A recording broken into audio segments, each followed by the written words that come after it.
Hello dear students, welcome back to our channel once again. आज हम start करने वाले हैं आइस ब्रेकर और ब्रेनस्टॉर्मिंग सेशन हमारे चैप्टर 1.8 का वॉयेजिंग टॉवर्ड्स एक्सीलेंस।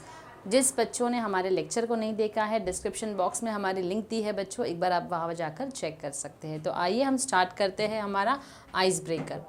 सबसे पहला क्वेश्चन है जो कुछ मैच द कॉलम्स के जैसे वर्ड्स दिए हमको और हमको करेक्ट आंसर जो है उसके सामने लिखना है। तो क्योंकि हम डायरेक्टली इसको सॉल्व कर रहे हैं तो यहाँ पर हम आंसर्स ढूंढेंगे नहीं, जो भी टॉपिक दिया है, जो भी यहाँ पर वर्ड्स दिए हैं उसके सामने सीधा मैंने उसका एक्सप्लेनेशन जो है बच्चों लिख दिया है। सबसे पहला है क्रूज। क्रूज का मतलब क्या होता है? A journey on a boat or ship to a number of places. ठीक है, एक बड़ा सा क्रूज होता है, बड़ा सा जहाज होता है जो आपने देखा है, जैसे मुंबई से गोवा ट्रैवल करने के लिए भी एक क्रूज जो है तो बहुत बड़ा शिप है वो, जिसमें कई सारे लोग जो है वो ट्रैवल करके, हज़ारों लोगों की कैपेसिटी जो है वो ट्रैवल करके जा सकते हैं, उनको बोला जाता है क्रूज। नेक्स्ट आता है हमारा एक्सपेडिशन। एक्सपेडिशन का मतलब होता है एक ऐसी जर्नी जो कि एक ग्रुप ऑफ पीपल जो है जो मिलकर बनाते किसी स्पेसिफिक पर्पस के लिए, तो वो होता है हमारा एक्सपेडिशन। नेक्स्ट आता है हमारा कैंप। कैंप हमने कई बार सुना है, कैंपिंग के लिए चलना है, कैंप है, समर कैंप है हमारा। तो कैंप का मतलब क्या होता है? यूजुअली एक ऐसी प्लेस जो कि अर्बन एरियाज में, शहरों में होती है, where tents are erected for shelter, और जहाँ पर टेंट्स जो है वो रहने के लिए बनाए जाते हैं। Next we have trip, a brief pleasure outdoor visit. हम कई बार घूमने जाते हैं, शॉर्ट ट्रिप्स पर चले जाते हैं, उसे हम बोलते हैं ट्रिप। एक्सकर्जन का मतलब होता है a short journey to a place with a particular purpose. एक छोटी सी जर्नी, हम कहीं पर कुछ कम समय के लिए जा रहे हैं, किसी स्पेसिफिक पर्पस से, किसी काम के लिए, उसको हम बोलते हैं एक्सकर्शन। नेक्स्ट आता है हमारा पिकनिक, जिसका मतलब होता है a short visit to an outdoor place. Basically हम सबको पिकनिक का मतलब पता है कि थोड़ा सा एक फ्रेशन अप होने के लिए, एंजॉयमेंट के लिए हम जो है वो बाहर जाते हैं। वोयाज का मतलब होता है a long journey on a ship. Okay, voyage का मतलब होता है एक बहुत ही लंबी जर्नी जो शिप के थ्रू हमने तय की है, तो वो होता है हमारा वोयाज। अब हम बात करेंगे, discuss the following with your partner and complete the web. Qualities required for excellence. Successful होने के लिए या सक्सेस के लिए क्या ऐसी क्वालिटीज़ है जिनकी ज़रूरत है? सबसे पहला है हमारा यहाँ पर विजन। एक विजन, एक ड्रीम, एक गोल जो है वो होना बहुत ही ज़रूरी है। उसके बाद आता है हमारा क्यूरियोसिटी, किसी भी चीज़ को जानने की इच्छा। नेक्स्ट आता है हमारा ह्यूमिलिटी। ह्यूमिलिटी का मतलब होता है बहुत ही हम्बल नेचर, यानी कि हमेशा ये मानकर चलना कि मैं आज भी लर्निंग स्टेज पर हूँ, मुझे हर एक चीज़ की नॉलेज नहीं है। नेक्स्ट आता है हमारा पर्सिवरेंस। पर्सिवरेंस का मतलब होता है स्टेडफास्टनेस, या फिर हम इसको बोल सकते हैं चाहे कितनी भी प्रॉब्लम्स आ जाए, ऑब्स्टेकल्स आ जाए, हम जो है अपनी कंटिन्यूएशन अपने काम को लेकर करते ही रहेंगे। उसके अलावा कुछ क्वालिटीज़ है, जैसे हार्ड वर्क हो गया, टीम वर्क हो गया, ह्यूमैनिटी हो गया, इंसानियत होना ज़रूरी है when you want to reach your excellence, and lastly we have confidence. You should be confident enough about yourself. With this we have completed our icebreaker. Now we will start with our brainstorming session. The first question is upbringing plays a very important role in shaping one's life. So एक sentence दिया है upbringing, जिसको हम पालन पोषण भी बोलते हैं या फिर परवरिश भी बोलते हैं, कि परवरिश किसी भी इंसान की ज़िंदगी में बहुत ही इंपॉर्टेंट रोल प्ले करती है। तो this is somewhat a topic of debate जो टीचर क्लास में दे सकती है। तो आप उसके लिए कुछ पॉइंट्स जो है फेवर में यूज़ कर सकते हो, और अगर आपको बोला गया आप अगेंस्ट की टीम में हो तो कुछ पॉइंट्स आप अगेंस्ट में यूज़ कर सकते हो। तो यहाँ पर सर्टन पॉइंट है जो फेवरिज्म के लिए यूज़ किया जा सकता है। Provides a healthy atmosphere. तो सबसे पहला है कि अपब्रिंगिंग एक बहुत ही अच्छा एटमॉस्फेयर जो है वो देता है, उसके साथ साथ आप कॉन्फिडेंट फील करते हो क्योंकि फैमिली का साथ है। Helps in finding the role model, helps to follow the footsteps of successful people. तो इस तरीके से अपब्रिंगिंग जो है उसके फेवर के लिए ये सारे पॉइंट्स है जो आप बोल सकते हो। अब अगेंस्ट के लिए क्या पॉइंट हम यूज़ कर सकते हैं? Achievers can be successful in any atmosphere. तो अगर सक्सेसफुल होना है आपको तो उसके लिए ज़रूरी नहीं आपको बहुत अच्छा एटमॉस्फेयर ही मिलना चाहिए। सक्सेसफुल होने वाले लोग बुरे एटमॉस्फेयर में भी सक्सेसफुल होकर ही दिखाते हैं। They are self confident, reliant और डिपेंडेंट। ये जो है वो सेल्फ कॉन्फिडेंट होते हैं, सेल्फ रिलायंट होते हैं और डिपेंडेंट भी होते हैं। They become role model for others, यानी कि ये ऐसे लोग होते हैं जो दूसरों के लिए रोल मॉडल बनते हैं। They set an example for others, इसी के साथ साथ वो दूसरों के लिए एक एग्जाम्पल बनकर आते हैं। तो ये कुछ पॉइंट्स है हमारे इस डिबेट के टॉपिक पे जो फेवर और अगेंस्ट में यूज़ किए जा सकते हैं। Coming to the next question, read the text again and make a list of great Indian and foreign personalities who had a great impact on Achyut Godbole during his childhood. अब जैसे हमने ये चैप्टर देखा था, जो उनके ऑथर है अच्युत गोडबोले जिन्होंने इसको लिखा है, और उन्होंने ये भी कहा है कि किस तरीके से उनका बचपन जो है वो बहुत ही रिच गुजरा है. रिच का मतलब होता है कई सारे रिच कंटेंट जो है उनकी लाइफ में रहे हैं. फॉर एग्जाम्पल जैसे उन्होंने बताया था कि कुछ ग्रेट पोएट्स है, राइटर्स है, ना कि सिर्फ इंडियन यानी कि फेमस जो आउटसाइड पर्सनालिटीज़ होती थी वो भी क्या करती थी, हमारे घर पर आया करती थी उनके चाइल्डहुड डेज़ में. तो हमको यहाँ पर उनके नाम जो है वो बताने हैं. तो जैसे हमने हमारे टेक्स्ट में पहले ही देख लिया है, पोएट्स जो आते थे वो है विंदा करंडीकर, मंगेश पटगांवकर, वसंत बापट जी और केशव सूद जी.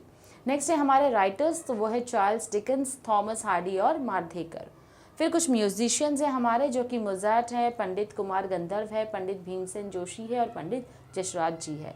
ड्रामेटिस्ट जो है वो है शेक्सपियर, और पेंटर्स जो विजिट करते थे वो है वान गोग और माइकल एंगलो. तो बेसिकली ये सारी वो फेमस पर्सनालिटीज़ थी जो इनके चाइल्डहुड डे में इनके घर पर इनके फैमिली से विजिट करके अपने शेयर्स, ओपिनियन, थॉट्स जो है वो कई वक्त तक शेयर किया करती थी. Next question is, find the different techniques used by the writer to learn science and mathematics. अब राइटर जो है उन्होंने कैसे टेक्निक यूज़ की थी साइंस और मैथ्स को समझने के लिए. तो हर इंसान का, हर एक स्टूडेंट का अपना ही एक तरीका होता है चीज़ों को सीखने का. तो कुछ तरीका इनका भी था हमारे राइटर का कि उन्होंने किस तरीके से सीखा है वो हम देखते हैं. सबसे पहला तरीका था the writer use to appreciate the inherent beauty of this subjects. तो सबसे पहली चीज़ थी कि उन्होंने इस सब्जेक्ट को कभी भी एक बर्डन के तौर पर नहीं लिया है बिल्कुल भी. उससे ज़्यादा इन्होंने इसके अंदर जो इसकी इनर ब्यूटी है कि किस तरीके से ये सब्जेक्ट्स रियल लाइफ में एप्लीकेबल है और इम्प्लीमेंट भी किए जा सकते हैं, ये सोचकर उसकी इनहेरेंट ब्यूटी जो है, इनर ब्यूटी जो है उसको समझा. सेकेंडली उनको न्यूटन का लॉ ऑफ मोशन बहुत ही ज़्यादा अच्छा लगा और पाइथागोरस थियरम जो है वो भी एलिगेंट लगा. नेक्स्ट है the writer loved solving problems of maths of 9th standard when he was in 7th. तो उनकी जो इच्छाएं थी वो कुछ इस तरीके की थी कि जब वो 7th स्टैंडर्ड में थे तब वो 9th स्टैंडर्ड की प्रॉब्लम्स जो है वो सॉल्व किया करते थे. He used to love solving problems and used to enjoy finding out the most elegant method of solving them, even though they were not a part of the curriculum. बावजूद इसके कि वो इसके सिलेबस का हिस्सा नहीं हुआ करता था जो वो पढ़ते थे, फिर भी वो ऐसी प्रॉब्लम सॉल्व करना क्यों पसंद करते थे? क्योंकि उनको कोई ना कोई अलग मेथड चाहिए होता था एक प्रॉब्लम को सॉल्व करने का. तो कहीं ना कहीं उनको इन दोनों ही सब्जेक्ट से बहुत ज़्यादा प्यार था, इसीलिए ये दोनों ही सब्जेक्ट जो है उन्होंने इसके पीछे बहुत ज़्यादा मेहनत जो है वो की थी.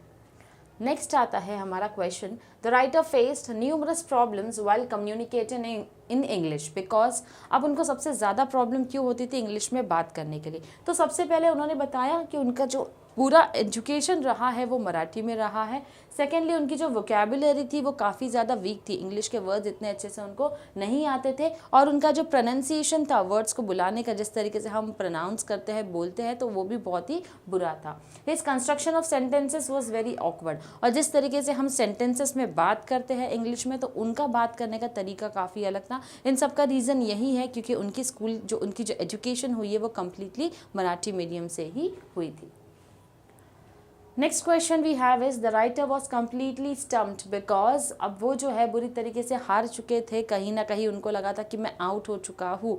तो ये चीज़ ऐसी क्यों हुई है? तो उसके रीज़न थे कि एक तो उनकी वोकेबुलरी बहुत ज़्यादा वीक थी, उनकी जो स्पोकन इंग्लिश थी वो भी बहुत वीक थी, प्रोनाउंसिएशन जो था वो अच्छा नहीं था, और सेंटेंस के कंस्ट्रक्शन यानी सेंटेंस को फ्रेम करके किस तरीके से बात किया जाता है वो भी सही नहीं था. तो that was some of the reason कि क्यों उनको लगा था कि अब वो फेल हो चुके हैं. Next question is, read the text again and complete the sentence. Due to writer's pathetic English speaking style, he. यानी कि अब हमको ये टेक्स्ट को पढ़ना है, यानी अपने प्रोज पर वापस जाना है और इस लाइन को ढूंढकर उसको क्या करना है, कंप्लीट करना है. Due to writer's pathetic English speaking style. अब क्योंकि उनकी इंग्लिश स्पीकिंग स्टाइल बहुत ज़्यादा ख़राब थी, जिसकी वजह से क्या हुआ था, he felt quite lonely and terrified in Mumbai in general and IIT in particular, developed an inferiority complex, felt depressed and diffident, wanted to run away from IIT and even Mumbai. तो ये सारी कुछ ऐसी चीज़ें थी क्योंकि उनकी English speaking जो है, स्पोकन इंग्लिश बहुत वीक थी, तो कहीं ना कहीं ये सारी प्रॉब्लम्स थी जो उनको फेस करनी पड़ी थी. Next question says, complete the following sentences. The writer wanted to achieve mastery in English because. अब उनको इंग्लिश में मास्टरी क्यों अचीव करनी थी? क्योंकि उसके कुछ रीजंस है। He wanted to speak excellent, elegant and fluent English, यानी उनको बहुत ही बेहतरीन इंग्लिश बोलना सीखना था। He would be able to achieve excellence and excel in anything he tried to do, और वो बहुत अच्छे से जानते थे कि मैं कोई भी काम अगर करूँ तो मैं उसमें एक्सीलेंस यानी कि सक्सेस जो है वो हासिल कर ही लेता हूँ। He did not have to feel afraid of anybody and start feeling at home in his hostel. और इसी के साथ साथ जब उन्होंने सीख लिया तो उनको अपने हॉस्टल में एकदम स्ट्रेंजर जैसी फीलिंग नहीं आई, एकदम घर जैसी ही फीलिंग आई, क्योंकि अब वो किसी से भी कॉन्फिडेंटली बात जो है वो कर सकते थे। Next question that we have is, make a list of different steps that the writer undertook to improve his English speaking skills. अब राइटर ने अपने इंग्लिश स्पीकिंग स्किल्स को इम्प्रूव करने के लिए क्या क्या किया वो हम देखेंगे। सबसे पहले he decided to also think in English before speaking in English. जैसे हमको अगर इंग्लिश बोलनी होती है तो पहले हम क्या करते हैं, अपनी मदर टंग में उस सेंटेंस को फ्रेम करते हैं, फिर उसके बाद हम उसको इंग्लिश में फ्रेम करते हैं और बाद में हम उसको वर्बली बोलते हैं।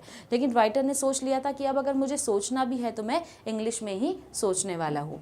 Next we have started reading English newspapers and English novels. तो न्यूज़पेपर और नॉवेल्स उन्होंने पढ़ना शुरू कर दिया।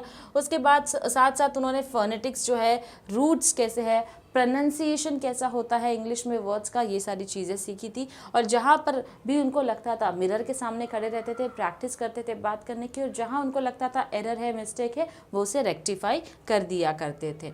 This helped him to improvise and improve day by day. और यही चीज़ों ने क्या किया, उनको डे बाय डे इम्प्रूव करने में काफ़ी ज़्यादा मदद की। Next question that we have is, read the text again and describe the writer's achievements after achieving mastery over the English language. यानी कि अब हमको बताना है कि राइटर की अचीवमेंट और किस तरीके से इंग्लिश लैंग्वेज पे उन्होंने मास्टरी जो है वो अचीव कर ली थी और उससे उनका आगे जाकर फ़ायदा उनको क्या हुआ था। सबसे पहले चीज़ तो ये थी कि जो इंग्लिश बोलने का उनको हमेशा डर रहता था, वो डर जो है वो ख़त्म हो गया था। उसी के साथ साथ उनको हमेशा कॉन्फिडेंस जो है वो वापस से बढ़ गया, उनका कॉन्फिडेंस, तो वो और ज़्यादा क्या हो गए थे, कॉन्फिडेंट हो गए थे। Next, he started feeling at home. घर जैसी फीलिंग उनको आने लग गई थी हॉस्टल में। प्रेजेंटेशंस देना उनको लिए काफ़ी ज़्यादा आसान हो गया था इंग्लिश में। नेगोशिएशन और कई सारे $1 मिलियन कॉन्ट्रैक्ट्स जो है उन्होंने क्या किए थे, साइन करना शुरू कर दिया था। लार्ज ग्लोबल सॉफ्टवेयर कंपनी चलाया उन्होंने, कई सारे सॉफ्टवेयर कंपनीज़ के वो हेड रहे हैं, CEO रहे हैं, और 1000 ऑफ सॉफ्टवेयर इंजीनियर्स ने क्या किया था, उनके अंडर काम किया था। तो ये सारी चीज़ तब पॉसिबल हो गई क्योंकि जब उन्होंने इंग्लिश स्पीकिंग जो है उसको काफ़ी इम्प्रूव किया था, और इम्प्रूव करने के बाद में जब वो बोलते थे तो वही एक रीज़न था जो कि उनके सक्सेस का बहुत बड़ा रीज़न बन चुका था। Next we have is, go through the text again and complete the table comparing two different phases of life of the writer as an MD or executive officer and as an activist of Sarvodaya movement. तो हमको अब बताना है कि उनके life के जो 2 important movement है उसके अंदर उनका रोल क्या था। एज एन MD या चीफ एग्जीक्यूटिव ऑफिसर की अगर हम बात करें तो उन्होंने कितने ईयर्स स्पेंड किए थे हेड ऑफ द कंपनी, कुछ उन्होंने 23 साल अपनी ज़िंदगी के बिताए थे सॉफ्टवेयर इंडस्ट्रीज़ में। उसके साथ साथ 150 टाइम्स वो बिजनेस के लिए ओवर द ग्लोब जो है वो क्या हो चुके हैं, पूरी दुनिया जो है वो घूम चुके थे। Road 4 books on information technology, यानी कि 4 बुक जो है उन्होंने लिखी है किस पर, IT पर, 4 बुक्स जो है वो लिखी है। नेक्स्ट, जब सर्वोदय मूवमेंट के वो एक्टिविस्ट बने रहे तो उन्होंने क्या किया था, एक पीसफुल सत्याग्रह था जिसको उन्होंने क्या किया था, पार्टिसिपेट किया था। सोशल मूवमेंट जो है वो ज्वाइन किया था, किसके लिए, जो हमारे ट्राइबल्स होते हैं उनके लिए, और उसी की वजह से उनको 10 दिन के लिए जेल में भी रहना पड़ा था। तो ये 2 अलग अलग उनकी लाइफ के इवेंट है जो हमने देखे हैं।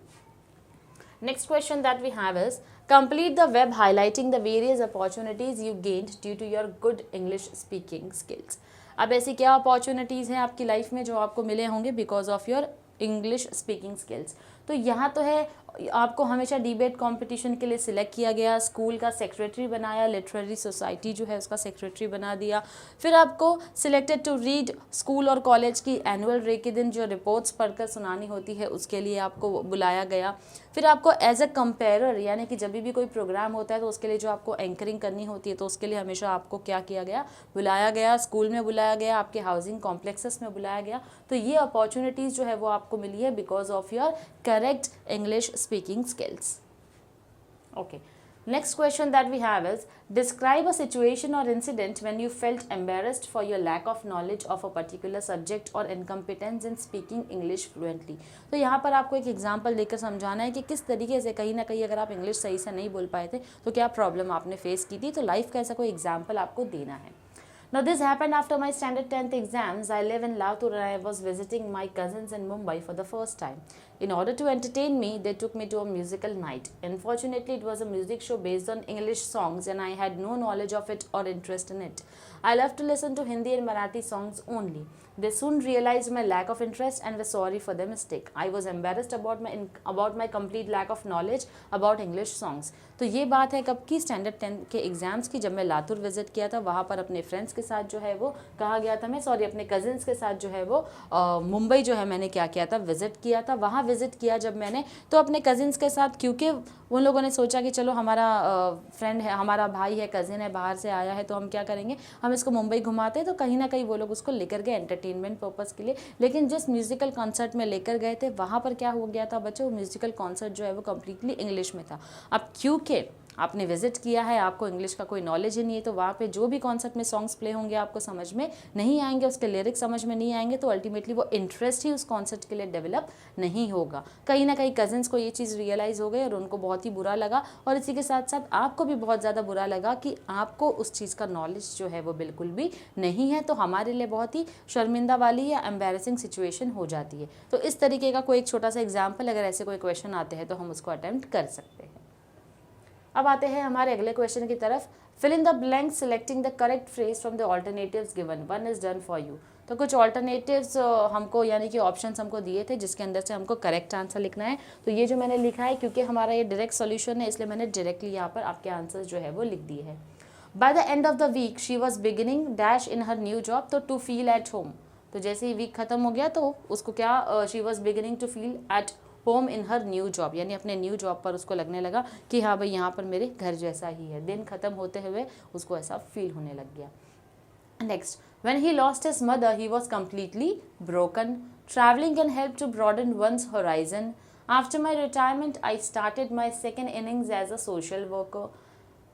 Having faith in God keep one going in difficult situation. To succeed in any competitive exam, one requires a sea of knowledge. The simple village girl felt out of place in a formal party. The work done by Sindhutai Sakpal touched the hearts of millions.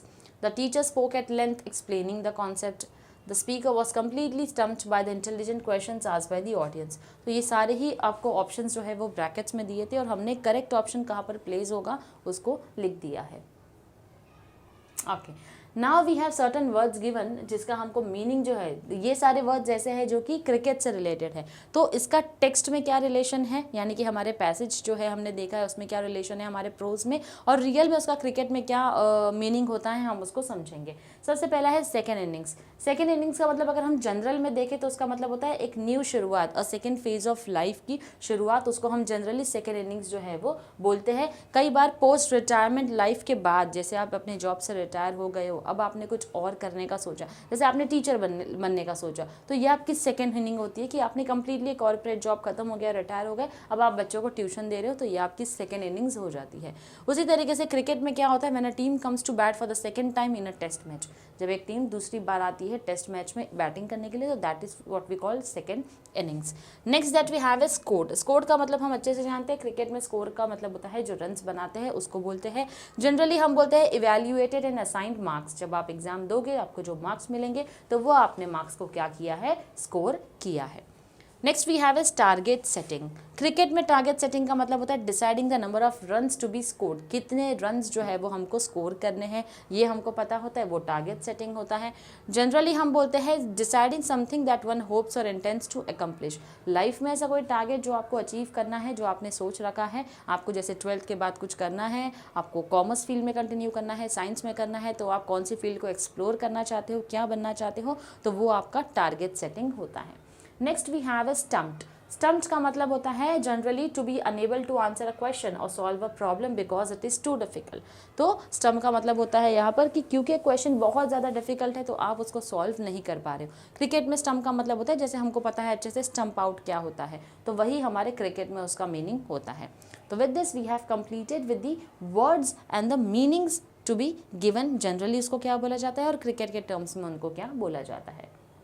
अब यहाँ पर हमको क्या find out करना है बच्चों, कुछ words दिए हैं तो उस वर्ड्स के हमको यहाँ पर फाइंड आउट करना है एंटोनिम्स। एंटोनिम्स का मतलब होता है अपोजिट वर्ड्स। एंटोनिम्स का मतलब होता है opposite words.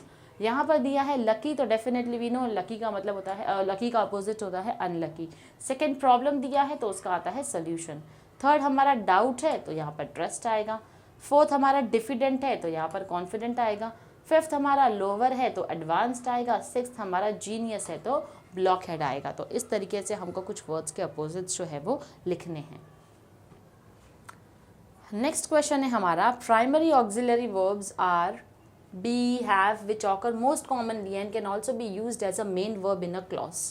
Go through the sentences given below and say whether the verbs are main verbs or primary auxiliary verbs. तो ये जो कुछ वर्ब्स दिए हैं ऑक्सिलरी वर्ब्स बी और हैव, जो कई बार किसी सेंटेंस में आते हैं और उसको एज मेन वर्ब भी यूज़ किया जाता है किसी क्लॉज में। तो कुछ सेंटेंसेस दिए हैं, उसके अंदर हमको आइडेंटिफाई करना है कि ये कौन सा फॉर्म ऑफ क्लॉज वर्ब जो है वो मेंशन है। I had a very simple upbringing, तो I had a very simple upbringing ये हमारा मेन वर्ब है। I was immensely impressed, again main verb. तो यूजुअली अगर आप देखोगे तो सारे के सारे मेन वर्ब ही है बच्चों जो यहाँ पर मेंशन किए हैं। He was a convent educated guy, again main verb. They did all the work in time, main verb. I had to achieve a lot in life, so again main verb। तो ये सारे के सारे example जो है हमारे वो main verb के हैं। अब दिया है read the given sentences. Does Sam write all his own reports? The secretaries haven't written all the letters yet. Terry is writing an email to a client at the moment। अब हमको कुछ 3 sentences यहाँ पर दिए हैं। The verbs in bold are broadly used to express tenses. Do can also be used for adding emphasis as in I do know the answer. The verbs be, have and do are called primary auxiliaries. When helping verbs are used to express the mode or action, they are called modals। यानी कि जो verb है do तो उसको क्या बोला जाता है, प्राइमरी ऑक्सिलरीज में काउंट किया जाता है। और इसी के साथ साथ कुछ हमारे मॉडल्स यानी कि मॉडल वर्ब्स जो है वो भी होते हैं, जहाँ पर कई बार हमको एबिलिटी होती है, परमिशंस होती है, उसके साथ साथ ऑब्लिगेशन हो जाता है, तो वो हमको आइडेंटिफाई करके बताना है। Now you shall have a holiday tomorrow. अब शैल हैव जो है हमको अच्छे से पता है बच्चों, ये किस में आता है, हमारे फ्यूचर टेंस में आता है। We should obey our elders. Should यानी कि यहाँ पर ओबे करना ही है, आपको अपने बड़ों की बातें माननी ही है, तो शुड आ गया यानी कंपलसरी आ गया, ऑब्लिगेशन हो जाता है वो। नेक्स्ट आता है I can play the piano. I can play, तो कैन मतलब आप एबिलिटी बता रहे हो अपनी। फिर आता है could you open the window please, तो आप प्लीज बोल रहे हो तो आप यहाँ पर रिक्वेस्ट करते हो। तो next we have is modals. In the above examples modals indicate the expressions given in brackets. जो ब्रैकेट में एक्सप्रेशंस है उससे हमको मॉडल्स के बारे में पता चलता है। There are other modals that are used for expression. Study the given table carefully and do the activities that follow. तो हमको यहाँ पर क्या करना है, मॉडल्स दिए हैं और उसके साथ में उसके एक्सप्रेशंस क्या है वो हमको एक्सप्लेन करना है, यानी कि एबिलिटी है या फिर ऑब्लिगेशन है, क्या है, हमको ये इसके बारे में लिखना है। अब यहाँ पर आता है modals less definite to more definite दिया हुआ है, यहाँ पर उसके एक्सप्रेशंस है। कैन और कुड की बात आती है तो वो हो जाता है हमारा एबिलिटी, वो होता है हमारा एबिलिटी। शुड की अगर बात करें हम तो वो हो जाता है एडवाइज या ऑब्लिगेशन। जैसे हमने किसी को बोल दिया you should talk to me, if you have any problem you should talk to me, तो वो हो जाता है हमारा एडवाइस भी। और कई बार you should go to work, you should sleep early, तो ये भी एक एडवाइस हो गई, राइट। और ऑब्लिगेशन क्या हो गया, अगर आप कंपलसरी किसी को कुछ करने बोलते हो तो you should come home by 8 o'clock, जैसे आपके पेरेंट्स ने आपको बोल दिया तो आपको आना ही है, ऑब्लिगेशन है, कंपलसरी है। फिर आता है शैल और विल। शैल फ्यूचर के बारे में बात कर रहा है, विल भी फ्यूचर के बारे में बात कर रहा है, लेकिन इसमें डिटर्मिनेशन भी है। वुड अगर हम बात करते हैं हैबिचुअल पास्ट की या हम रिक्वेस्ट की भी बात करते हैं। मे और माइट परमिशन या पॉसिबिलिटी की बात करता है। मे आई कम इन, जैसे आप पूछते हो क्लासरूम में एंटर होने के पहले, तो वो होता है permission. Might he might come tomorrow for picnic, तो माइट होगी यहाँ पर पॉसिबिलिटी, वो आ भी सकता है, तो वो होती है possibility. Next we have is must और हैव टू, तो अगेन ये कंपल्शन हो गया। Used to habitual past, ought हो गया ऑब्लिगेशन, नीड हो गया नेसेसिटी, डेयर टू हो जाता है हमारा करेज। तो इस तरीके से कुछ मॉडल्स दिए हैं जिसके एक्सप्रेशंस हमको मेंशन करने होते हैं। नेक्स्ट आता है fill in the blanks with appropriate modals. तो कुछ अप्रोप्रिएट मॉडल जो अभी जैसे हमने देखी, हमको यहाँ पर क्या करना है, फिल इन द ब्लैंक्स में फिलअप करना है, जो मैंने ऑलरेडी यहाँ सॉल्व किया है। Take an umbrella, it dash rain later, यानी कि अम्ब्रेला ले लो, उसके बाद हम क्या बोल रहे हैं, पॉसिबिलिटी बता रहे हैं यहाँ पर कि बारिश होने के चांसेस है, इट माइट रेन लेटर, बारिश हो सकती है। People dash walk on the ground, या तो must walk on the grass, या तो should not walk on the grass, grass पे नहीं चलना चाहिए या तो चलना चाहिए। Could I ask you a question, क्या मैं तुमसे एक सवाल पूछ सकता हूँ, कुड आएगा, एबिलिटी हो जाती है। The signal has turned red, you ought to wait, तुमको रुकना पड़ेगा, तो एक कंपल्शन हो जाता है। I was sports person in my school days, I dash play badminton, I use to play badminton. I am going to the library, तो ये क्या हो गया, I will find my friend there, यानी कि मैं लाइब्रेरी जा रहा हूँ तो वहाँ पर मुझे मेरा फ्रेंड मिलेगा, तो ये लाइब्रेरी जा रहा हूँ, अब तक गया नहीं हूँ, जा रहा हूँ, तो क्या हो जाएगा, विल आएगा यहाँ पर। Next is find from the text a sentence that show past habit, यानी पास्ट हैबिट के बारे में बात करती है।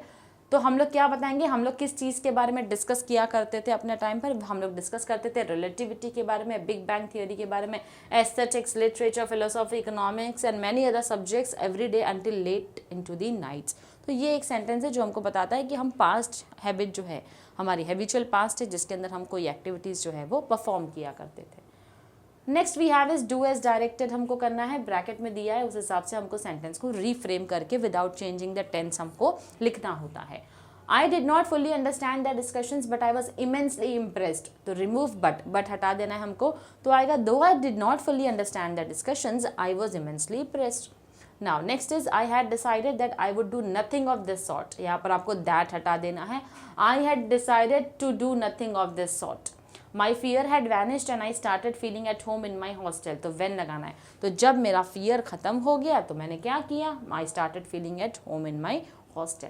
I plunged into all these branches of knowledge, it was a period of renaissance, तो यहाँ पर क्या हटा रहे हैं हमको, यहाँ पर हमको विच मेंशन करना है, विच से सेंटेंस को ज्वाइन करना है।